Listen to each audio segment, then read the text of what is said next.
약해 보이는 강한 사람 숫자 잠언이란 제목으로 하나님 말씀 증거하도록 하겠습니다. 30장이 아굴의 잠언이라 그러죠. 두 가지 특징이 있습니다. 그냥 아굴의 잠언 그러면 두 가지예요. 첫째, 아굴의 기도. 뭐 가난하게도 부하게도 말게 해달라 뭐 이런 기도 있죠. 유명한 기도입니다. 또 하나는 숫자 잠언입니다. 여기서 선엇이 있다, 선엇이 있다 다섯 가지 나오거든요. 만족하지 못하는 것이 선엇이 있고, 자취를 알 수 없는 게 선엇이 있고, 또 역겨운 것이 선엇이 있고, 뭐 작지만 지혜로운 게 선엇이 있고, 위풍당당한 것이 선엇이 있다.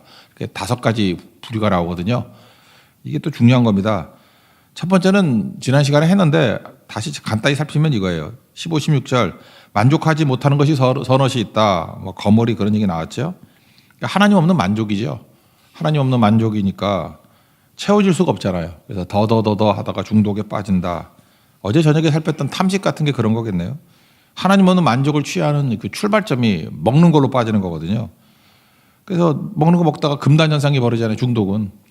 못 먹으면 그때부터 뭐가 나오죠? 막 짜증과 못 참는 인내심 없고 원망 불평 이런 게 나온다고요. 그래서 여러분 탐식이 간단한 문제가 아니라는 것입니다. 이거 하나님 없는 만족으로 가는 출발점이에요. 그래서 먹는 거 조심해야 되고, 또 예수님도 뭐 그래서 중요한 사역할 때마다 금식하고 그러셨잖아요. 그런 것들이 그냥 아예 초전 박살내버리는 거죠. 탐식이 사실 우리 유혹의 출발이 될 수 있다는 것입니다. 선악과도 먹는 거 아니에요. 먹는 것부터 시작이 된다라는 것입니다. 인간이 얼마나 만족 못하는, 자기 만족을 위해서 미친 짓을 하느냐면, 영화 명당이라는 거 봤습니까? 명당. 안 봐도 괜찮아요. 우리나라에 옛날부터 그런 게 있잖아요. 풍수지리. 좋은 무덤터 있으면 뭐 후손이 잘 된다며. 그래서 막 사람 죽여가면서 명당 찾겠다고 하는 난리치는 거예요. 이거 보면서 야, 인간이 저럴 수 있구나. 왜 그렇습니까? 닫힌 방 안에 있기 때문에 그래요. 창밖 세상을 모르기 때문에. 그러니까 여기서 뭐 어떡하면 잘 살겠다 난리치는 거 아닙니까? 고린도서 3장 5절 보니까 우리의 만족은 오직 하나님으로부터 나느니라. 조금 전에 우리 첫 번째 찬양했던 368장 주 예수만 나의 힘되고 내 만족함 됩니다. 항상 이 출발이 있기를 바랍니다. 두 번째 오늘부터 살필 것은 자취를 남기지 않는 것이 선엇이 있다. 18절부터 20절까지 있는데, 독수리, 뱀, 또 배, 남녀와 음녀의 자취다. 뭐 재밌는 표현이죠. 19절 보니까 독수리의 자취 이거 알 수 없고, 뱀의 자취 알 수 없고, 배의 자취 알 수 없고, 남녀와 또 음녀의 자취 모른다라는 거죠. 알 수 없다. 이거를 이제 해석을 어떻게 했냐면은 3세기 교부였던 히폴리투스는 이렇게 얘기했어요. 이걸 갖다가 이제 기독론적으로 구속사적으로 이제 해석을 한 거죠. 배가 지나가면 흔적이 안 남잖아요. 마찬가지로 크리스찬과 교회는 땅에 흔적을 남기지 않는다. 우리는 유교적인 사상이 있어가지고 뭐 이름을 남기고 간다 그러잖아요. 뭐 호랑이는 가죽을 남기고 사람은 이름을 남긴다. 그런 거 다 쓸데없는 소리라는 거예요. 업적을 남기고 이러는 것들은 닫힌 방 안에 있는 사람의 의식이다. 그러니까 다라고 생각하니까 잠깐 이 땅에 뭘 남기려고 그러잖아요. 이 땅에 잠깐 남기려고 뭐 이 땅이 좋다는 거 아니에요. 근데 우리는 이 땅에 남기는 게 아니라 하늘에 남기는 거죠. 그래서 이 땅에서 자취를 추적할 수 없는 인생이 크리스찬이다. 323장 부름받아 나서니 몸 거기 뭐라고 나와요? 이름 없이 빚도 없이 감사하며 섬기리다. 이게 우리 자세가 돼야 된다는 것입니다. 이 땅에 남겨서 뭐래요? 이 땅에 남기는 사람들이 가인의 후예들이죠. 가인의 후예는 힘만 생기면은 자기 이름 남기려고 그랬다고요. 그래서 그 최고 클라이막스가 바벨탑 아닙니까? 바벨탑 내용이 뭐예요? 꼭대기까지 닿게 하자. 탑이 우리 이름을 내고, 이게 핵심이에요. 자기 이름 내려고. 지금 뭐가 폐허밖에 남는 게 없잖아요. 우리 이름을 내고 다 허망한 짓이라는 거예요. 지금도 좀 나이가 들고 그러면 죽기 전에 이름을 남기고 가려고 난리치는 사람이 있어요. 어떻게 하면 자기 이름 하나 들어갈까? 뭐 이렇게 연합단체 모임 가도, 기독교도 그래요. 목사님들 이름 하나 집어넣으려고 이렇게 좀 그냥 애쓰는 것 같아요. 그죠? 그 이름이 뭐라고? 아무것도 아닌데. 모세도 무덤 없잖아요. 엘리야도 승천하게 했다는 게 뭐예요? 뭐 남기지 않겠다 그런 얘기죠. 예수님도 빈 무덤이고. 크리스찬이 뭘 남겨야 됩니까? 자기가 뿌렸던 복음의 씨앗들이 남아져야 되고, 그 다음에 하늘에 쌓아야죠. 다 흘려버려서 모든 가치를 하늘에 둘 줄 알아야 된다는 것입니다.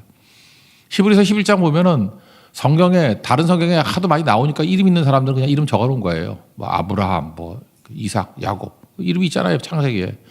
그러니까 뭐 창세기에 나오는 뭐 기타 등등 그러기 좀 뭐하잖아. 그래서 이름을 남겼는데 히브리서 11장에 나오는 믿음의 사람들의 대다수는요. 사실은 대다수예요. 이름 없습니다. 그냥 하나님의 사역을 했다. 그게 다죠. 왜냐? 히브리서 11장 13절 보니까 땅에서는 외국인과 나그네로 살았대요. 우리도 그렇게 살아야 됩니다. 여기서는 외국인과 나그네로 살아야 돼요. 우리도 뭐 요즘이야 뭐 외국 사람들 많이 오지만 뭐 지나가면은 뭐 그냥 어떤 백인 하나 지나갔다, 어떤 흑인 하나 지나갔다, 뭐 그러지 뭐 누가 이름을 알아요 우리가? 나는 아직도 구분 못하겠던데 얼굴. 나 외국 사람도 우리 구분 못한대. 그냥 외국 사람 하나, 외국 사람 1, 외국 사람 2 지나갔다 그러지 뭐 이름을 알아? 나그네도 마찬가지죠. 지나가는 나그네 뭐 이름 물어보는 사람 있어요? 그냥 이름 물어보면 그냥 김사까십니다 그러면 되는 거지. 그렇죠. 이름도 모르잖아요. 그래서 이 땅을 어떻게 살아요? 외국인과 나그네로 살았대요. 이유가 뭐냐? 자기들의 본향을 찾는 자임을 나타내라고. 우리는 본향이 있거든요. 그래서 이름은 하늘에 가서 있어야죠. 하나님께서 거기 이름 적어놓잖아요. 이 땅이 아니다. 그 얘기를 하고 있다는 것입니다. 그래서 하늘의 것을 구하는 자들 되십시오. 이 땅에서 헛된 가치 둘라 그러지 말고 그 얘기를 하고 있어요. 그게 지혜라는 거죠. 세 번째는 역겨워서 견딜 수 없는 것이 선엇이 있다 그랬는데 여기 보니까 종이 임금이 되는 거 이거 반역이죠. 그죠? 세상을 진동시키고 세상이 견딜 수 있게 하는 것이 선엇이 있다. 종이 임금된 것. 그다음에 미련한 자가 음식으로 배부른 거. 여기 미련한 자는 악인이거든요. 악인, 어리석은 자. 어리석은 자는 하나님이 없다 그러잖아요. 악인. 그러니까 부정한 방법으로 돈 벌었겠죠. 그래서 부정한 방법, 악인의 형통이죠. 부정한 방법으로 돈 버는 거 이거 못 견딘다는 거예요. 미움받는 여자가 시집 간 거, 이건 번역이 좀 그런데. 그러니까 우리 식으로 하면 놀던 여자가 시집 잘 간 거. 그런 거 있잖아요. 학교 때 막 맨날 돈 뜯고 하는 일진이었는데 너무 시집을 잘 갔어. 이것도 못 견디죠. 뭐 저런 게 다 있어. 그런 거죠. 그 다음에 여종이 주모가 된 거, 본인 나가 첩이잖아요. 근데 본부인 막 핍박하고 그러잖아요. 아이도 못 낳는 주제에. 그러니까 여기 보면 우리가 못 견디는 게 네 가지가 있다는 거예요. 반역하는 거, 부조리, 모순, 이건 하극상이죠. 하극상. 근데 이걸 보면서 우리 자신에게 적용을 해야죠. 우리는 안 그래요? 우리도 주인 대신 예수님 저버리고 내가 주인인 척 하잖아요. 우리도 반역하잖아요. 우리도 전복하잖아요. 예수님이 비유로 말씀하십니다. 선지자를 보냈더니 이네들이 죽이고 안 듣더라. 그래서 비유로 뭐라 그래요? 어떤 주인이 있는데 그 농사 지으라고 맡겨놓고 이제 자기한테 좀 내야 될 거 아니에요. 땅 빌린 값을. 그때 안 내더라는 거예요. 그래서 종을 보냈더니 때리고 또 보냈더니 더 죽을 정도로 때리고 그래서 안 되겠다 싶어가지고 아들을 보냈더니 뭐라 그래요? 마태복음 21장 37절 이하의 얘기예요. 아들을 보고 말하되 저놈은 상속자니까 죽여버리고 유산을 차지하자. 그래서 잡아서 포도원 밖에서 때려 죽였답니다. 주인이 그거 놔두겠냐고요. 군대를 끌고 가서 다 죽여버리지. 여기에 있는 얘기가 남 얘기가 아니라 우리가 그렇잖아요. 우리의 주인 대신 예수님 우리에게 다 공급하시고 우리는 무기력하고 누속에 빠져있는 존재였는데 은혜로 구원해 주셨잖아요. 이제는 내 인생이 주인 되신다고 하셨잖아요. 근데 우리 시시때때로 내가 주인 된 인생을 살아가잖아요. 인생인 NIBC, 나다이, 내가 죽고 but Christ, 예수님이 사는 인생을 살아야 되는데 잠깐 내가 주인이 된다고. 이거 어저께 저녁 말씀을 또 탐식이 그거예요. 탐식. 내가 주인 되는 것 중에 하나가 뭐죠? 다 나 중심이에요. 자기 중심. 하나님 중심이 아니라 내 중심이라고. 그래서 내가 좋아하는 음식 먹다가 딱 중단시킨다고 마귀는 그럼 까탈스러워지고 참을성이 없게 되고 무자비하게 되고 이기적이 되고 원망불평 그러다가 반역한다고요. 여러분 이제 먹는 것부터 타락하는 겁니다. 먹는 것부터 이렇게 타락하기 시작하면 사람 이상해져요. 어떤 문명의 타락이 먹는 것부터 무너지기 시작한다니까. 먹는 상태가 안 좋아지면 되게 이상한 거예요. 이번에 우리 코로나 바이러스 이후에 갑자기 먹방 이렇게 너무 많아져가지고 이상하지 않아요? 원래 이 정도는 아니었는데 전 국민이 미쳐 날뛰고 있어요 지금. 먹는 거예요. 그 다음에 오는 게 뭔지 알아요? 이제 단절이 딱 되죠. 원망, 불평, 하나님 없는 만족으로 길들여져 있거든. 나중엔 반역으로 갑니다. 그러니까 이때부터 해야 될 일이 뭐죠? 그러니까 이런 먹는 것 때문에 상태가 안 좋다 그럴 때는 뭐야? 다 집중적으로 예배드려야 되고 이럴 때는 금식을 선포해야 돼. 금식을. 그래서 금식하면서 기도하면 다시 또 살아납니다. 여러분 인생도 그래요. 배부름 때문에 흐트러졌다 그러면 금식하면서 기도하면 다 일어서게 돼 있다라는 거예요. 이스라엘이 배부를 때 하나님 떠난다 그랬잖아요. 그들이 금식을 선포할 때 부흥이 일어났습니다. 우리 인생 가운데도 이런 거 붙들어야 된다라는 거예요. 그래서 여기서 중요한 건 뭡니까? 역겨 견딜 수 없는 게 뭐냐? 자기 있어야 될 자리를 떠난 거죠. 우리가 탐식으로부터 시작되면 어디로 가느냐? 시편 1편에 보면은 악인의 꾀에 쫓아가요. 악인이 있는 데 간다고. 우리 자리가. 죄인들의 길, 죄인 찾아가요. 오만한 자의 자리에 앉으려 그래요. 어디로 가야 돼요? 말씀으로 가야 된다고. 여호와의 율법을 즐거워하고 율법을 주의하러 묵상하는 자로다. 그 사람이 누구라고요? 시냇가에 심은 나무. 철을 따라 저절로 열매를 맺는다. 힘쓰고 애쓰는 게 아니라는 거예요. 위치 싸움입니다. 위치 싸움. 어디가 있느냐가 중요한 거죠. 종의 자리에 서 있어야 되고 우리 남편 대신 예수님 따라가는 신부의 자리에 서 있어야 된다는 것입니다. 언제부터 우리가 주인이었습니까? 지금부터 잠깐만 내가 주인이고 내 뜻대로 뭘 하려고 그러고 애쓰고 그런 사람은 이제 조바심 생기죠. 막 화도 나고 내 뜻대로 안 되니까. 그걸 뭐라 그러죠? 전복된 세상이에요. 뒤집어졌어요. 잊지 마십시오. 나는 종이고 예수님이 주인 되시고 하나님 우리 아버지 되시고 내가 자녀예요. 따라가야 되겠죠. 그래서 믿는다라는 게 뭐냐? 내가 주인 되어서 나를 강화시키는 게 아니라고요. 하나님 내게 한번 축복해 줘봐요. 그러면 내가 절대 배신 안 해요. 나를 강화시키면 이 강한 내가 주님께 충성하겠다. 이게 접근 잘못된 겁니다. 주인은 예수님이에요. 예수 우리 왕이요. 오직 예수. 그의 뜻대로 순종하고 가다 보면 이 모든 것을 너에게 더하시리라. 그게 풍성해지는 길이라는 것입니다.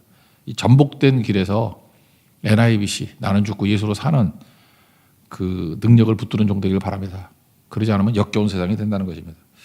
네 번째 나오는 게 작고 지혜로운 것 선엇이 있다. 24절부터 28절까지인데 여기 25절부터 보니까 여름에 준비하는 개미, 그다음에 바위 사이에 짖는 사반. 사반이라는 것은 어떤 성경에는 너구리라고 돼 있고 오소리라고 돼 있고 난 사실 너구리도 모르고 오소리도 몰라. 사반이 오소리 아니면 너구리래요. 뭐 그런 거 있겠지. 근데 그 바위 틈에 있대. 바위 틈에. 임금이 없이 때되잖아요. 메뚜기 날 거고. 그다음에 왕궁에 있는 도마뱀. 그러니까 뭐 호텔 같은 데도 말레이시아나 베트남 이제 11월 4일에 갈 건데 호텔에 도마뱀이 왔다 갔다 해. 그 잡으라 그랬더니 잡지 말래. 도마뱀이 모기 잡아 먹는데요. 그러니까 그런 거죠. 이게 무슨 뜻이냐? 뭐 간단히 설명하면 이런 거예요. 되게 작지만 지혜롭다는 거예요. 개미. 잠언 6장에 보면은 게으른 자의 개미에 가서 보고 배우라 그러죠. 지혜를 배우라. 그러니까 뭐죠? 미리미리 준비하는 거. 우리도 준비를 해야 되죠. 노후 준비가 아니라 사후 준비를 해야지. 우리의 해결 못할 세 가지 죄 문제, 죽음 문제, 심판 문제. 오직 예수님만 해결할 수 있죠. 그래서 최고의 사후 문제는 뭡니까? 예수님 영접하고 예수님 믿고 예수님 말씀대로 순종하는 거. 그리고 흘려보내는 거. 받은 은혜 흘려보내는 거. 그거 최고로 잘 사는 거죠. 개미같이 사십시오. 지금이 아니에요. 지금 왜 땀 흘리죠? 이제 우리에게 겨울이 와요. 이제 사후 세계가 있다고. 그거 준비해야 되겠죠. 사반, 오소리, 너구리인데 바위 틈에 산다. 그래서 해를 당하지 않는데 약한데 바위 틈에 살아서. 그래서 잡을 수가 없어요. 바위로 싹 숨으니까. 근데 이걸 히폴리투스는 또 이렇게 해석을 했습니다. 반석은 뭐 여러분 누가 뭐래도 예수님 아니에요. 그래서 우리 만세 반석, 열린이 이렇게 장례시장 가서 부르잖아요. 만세 반석이 누구예요? 예수님이라고. 그 출애굽기에 나오죠. 그 반석 위에 섰는데 모세가 막대를 내리치잖아요.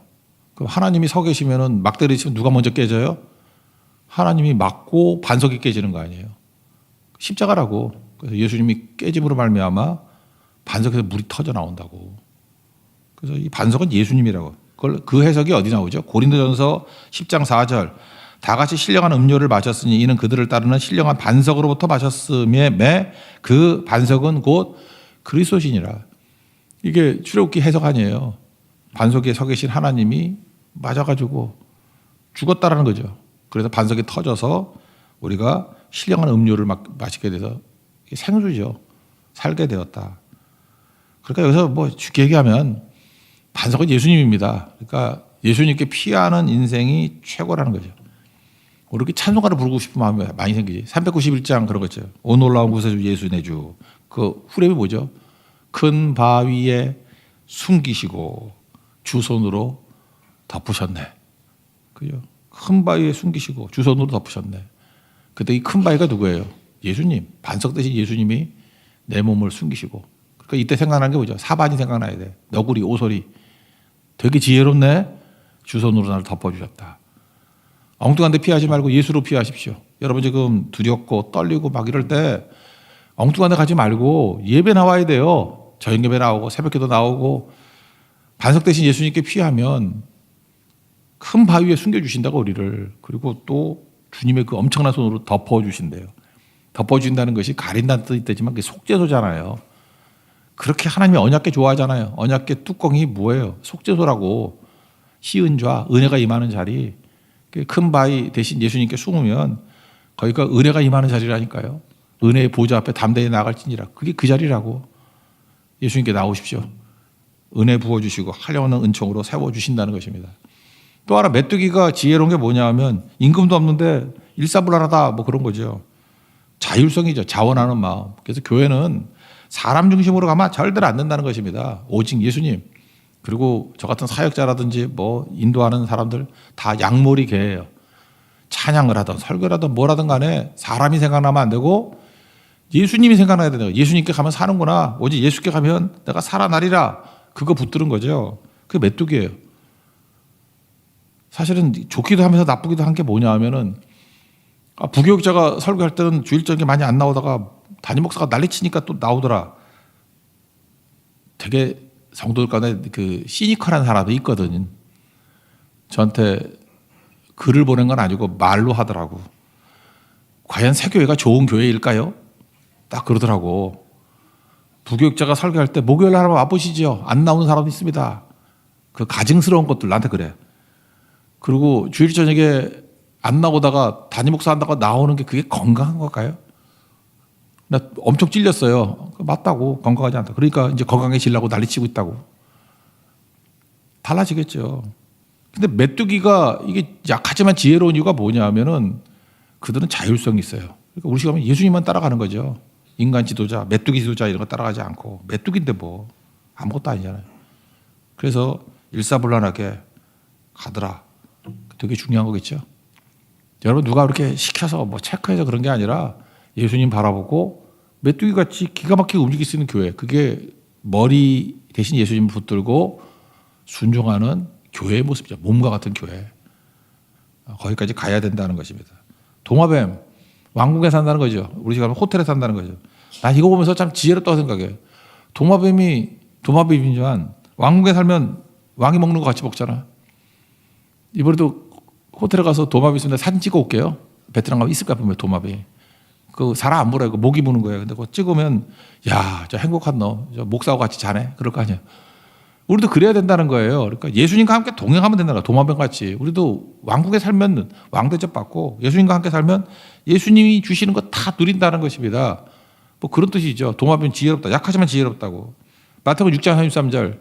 너희는 먼저 그의 나라와 그의 의를 구하라. 우리 예수님의 그 사명을 구하는 거예요. 그러다 보면 예수님이 누리는 거 다 누리겠지. 그리하면 이 모든 것을 너에게 더하시리라. 힘쓰고 애쓰는 게 아니라 그러니까 잠깐만 강해지려고 그러지 말고 예수님 따라만 다니면 부스러기 은혜가 임한다니까요. 그 수로보니게 여인이 그러잖아요. 부스러기 은혜도 달라고. 예수님 옆에 있으면 잔치하는데 뭐 부스러기 은혜가 부스러기만 주시겠어. 주님께서 올라오라고 그러고 같이 먹자 그러지. 근데 백보에 항보해서 안 줘도 부스러기 은혜도 있어요. 그래서 강해지려고 그러지 말고 예수님 따르는 팔로미 할 때 네 주님 따라가겠습니다. 그런 인생 되십시오. 똑같은 맥락의 말씀이 고린도전서 1장 30절에 나오는데 너희는 하나님으로부터 나와서 그리스도 예수 안에 있고 예수는 하나님으로부터 나와서 우리에게 그러니까 예수님만 따라가면 어떤 일이 벌어지냐. 네 가지를 줘요. 지혜와 의로움과 거룩함과 구원함이 되셨나니. 그러니까 뭐 이것저것 잠깐만 하려고 그러지 말고 예수님만 따라가다 보면은 지혜가 생기고요. 예수님만 따라가다 보면 의로움이 뭐예요? 모든 관계가 다 좋아져요. 의로움. 디카이오스네. 관계 회복이 되고 예수님만 따라가면 구별돼요. 거룩해지고 예수님만 따라가면 최종 구원이 있어요. 뭐 예수님께 뭐 딴 겁니까? 뭐 이것저것 믿는 거 복잡한 거 아니에요. 예배, 기도, 선교 이거 집중하고 예수님 따라가면 이 모든 것을 너에게 더하시리라. 그래서 사도 바울이 뭐라고 얘기해요? 자랑하는 자는 주 안에서 자랑하는 것 같다. 뭐 우리의 자랑은 예수밖에 없다고. 오직 나의 자랑은 예수밖에 없다고. 그럼 나머지는 덤터기로 다 주신다는 거예요. 뭐 믿는 게 어려운 건가? 잠깐 따로따로 이게 잘라가지고 다른 거라고 생각하면 안 된다고. 이게 다 뭉칩니다, 뭉치. 예수님 따라가면 돼요. 순종하면 된다고. 다섯 번째, 위풍당당한 것이 있다 그러죠. 네 가지. 사자, 사냥개, 순념소, 왕. 너무 재밌는 것 같아.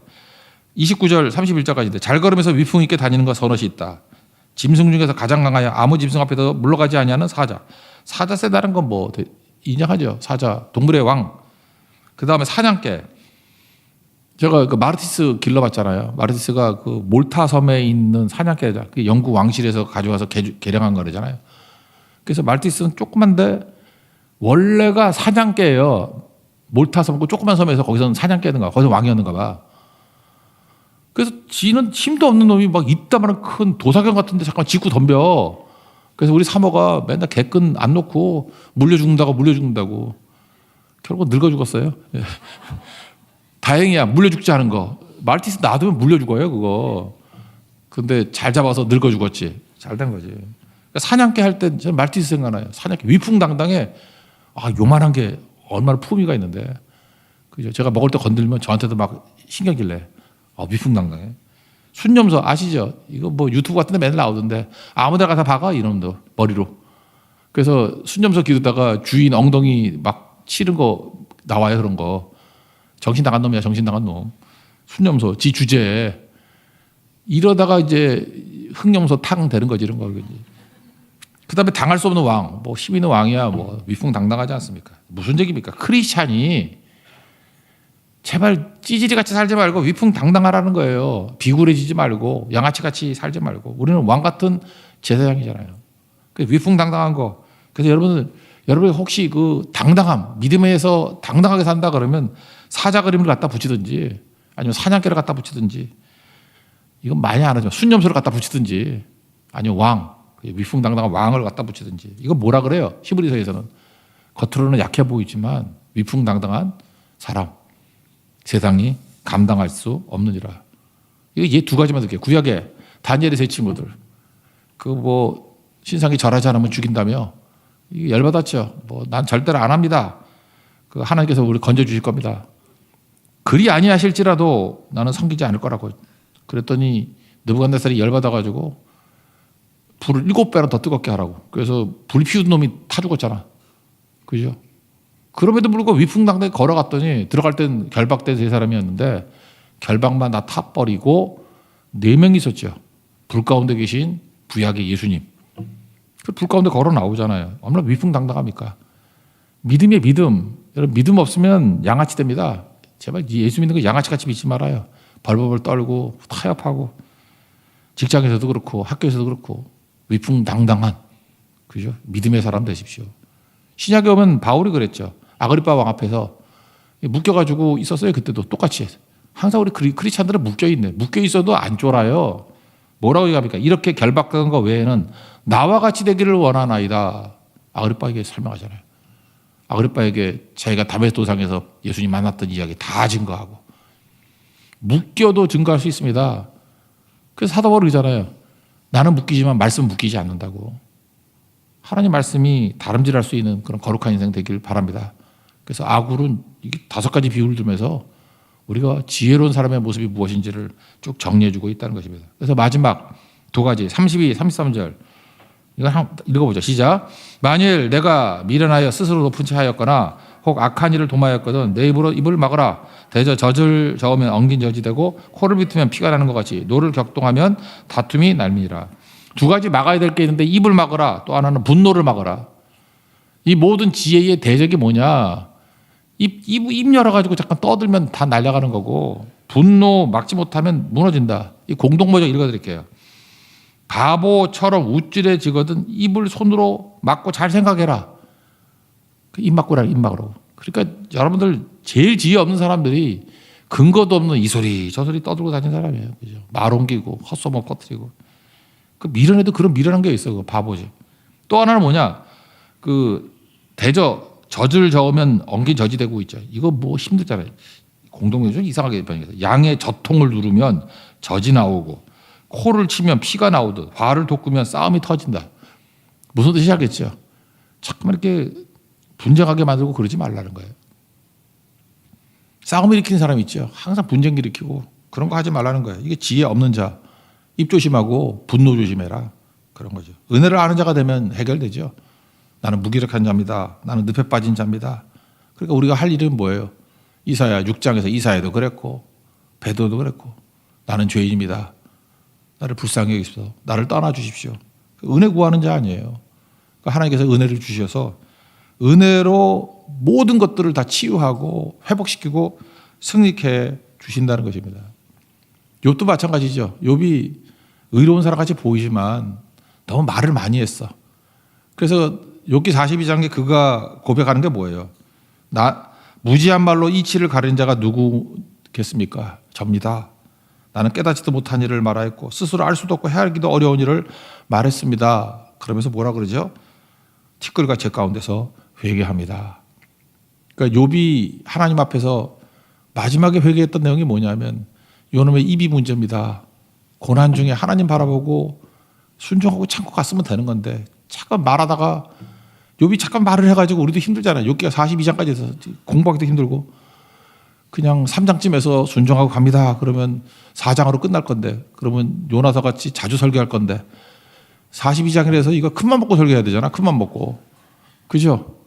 이렇게 돼버리잖아요. 여러분 인생도 그래요. 제발 복잡하게 살지 말아요. 목회가 힘들어져. 나 그러지 않아도 저녁예배까지 해서 힘들어 죽겠어. 잠깐만 일 만들지 말고 그냥 입 다물고 순종하고 입 다물고 순종하고 그러면 은혜를 흘려보내는 교회가 되잖아요. 그러면 열매 풍성하게 되고 은혜 흘려보내면 어떤 일이 벌어져요? 죽음이 이기게 되고 또 하나 우리 삶 가운데 풍성한 열매를 거두게 된다. 열왕기 한 2장의 말씀 아니에요. 은혜의 사람 되는 축복이 임하기를 기원합니다. 일주일 동안도 우리 부활의 능력으로 말미암아 닫힌 돌문을 다 열어버리고 가는 곳마다 생명의 역사가 나타나는 승리의 간증자 되십시오. 자리에서 일어나겠습니다. 굳게 닫힌 돌문을 열고